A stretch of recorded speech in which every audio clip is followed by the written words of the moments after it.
নাজমুল হোসেন শান্ত বরাবরই আছেন আলোচনায়।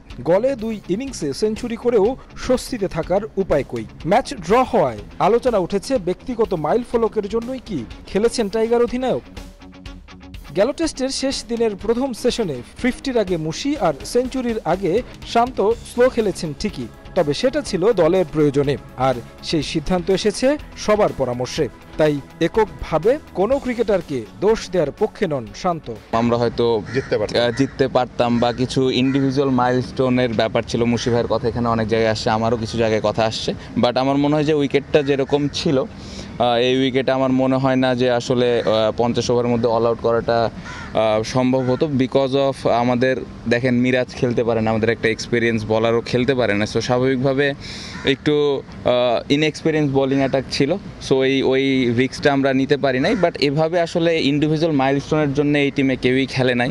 সবার সাথে ডিসকাস করে টিমের জন্য যেটা ভালো হবে ওই ডিসিশনটাই নেওয়া হয়েছে। মুশফিক ভাই এত বছর ধরে ক্রিকেট খেলেছেন, ওই 1 রান নিয়ে আমার মনে হয় না উনি অনেক বড় কিছু অ্যাচিভ করে ফেলতেন। আলোচনায় হট ইস্যু অভিমান থেকে টেস্ট অধিনায়কত্ব ছাড়তে পারেন নাজমুল হোসেন শান্ত। গণমাধ্যমের এমন গুঞ্জন নাকি আগেও শুনেছেন টাইগার অধিনায়ক। এবারের খবরের সত্যতা কতটুকু শান্ত অবশ্য রহস্যের খোলাসা করেননি, তবে কিছুটা ইঙ্গিতও দিয়েছেন।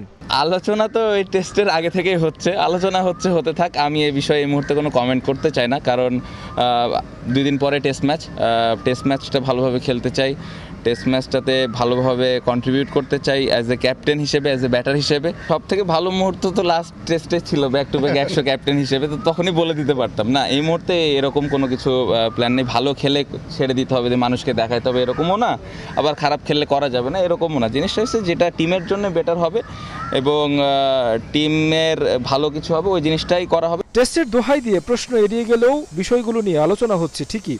এমন পরিস্থিতি কতটা প্রভাব ফেলে ড্রেসিং রুমে, শান্তও স্বীকার করলেন প্রভাব পড়তে পারে দলের উপর। এই ধরনের আলোচনা অ্যাটলিস্ট 7-8 দিন আগে থেকে না হওয়া ভালো, বা তারও আগে, যত আগে কমপ্লিট হয়ে যাবে ততই ভালো। বাট প্রফেশনাল ক্রিকেটার আমরা সবাই, যার যার জায়গা থেকে আসলে চেষ্টা করবে সবাই ওই জায়গাটাতে কীভাবে কন্ট্রিবিউট করতে পারে, রাদার দেন এই বাইরে কি আলোচনা হচ্ছে। শান্ত টেস্ট অধিনায়ক থাকবেন কিনা সেটা হয়তো জানা যাবে কলম্বো টেস্টের পরেই। তবে লঙ্কানদের বিপক্ষে ইতিবাচক ফল পেতে লড়তে হবে সেরাটা দিয়ে, যার জন্য ছন্দটা চাইলেন সবার কাছে। তারেক হাসান শিমুল, সময় সংবাদ, কলম্বো, শ্রীলঙ্কা।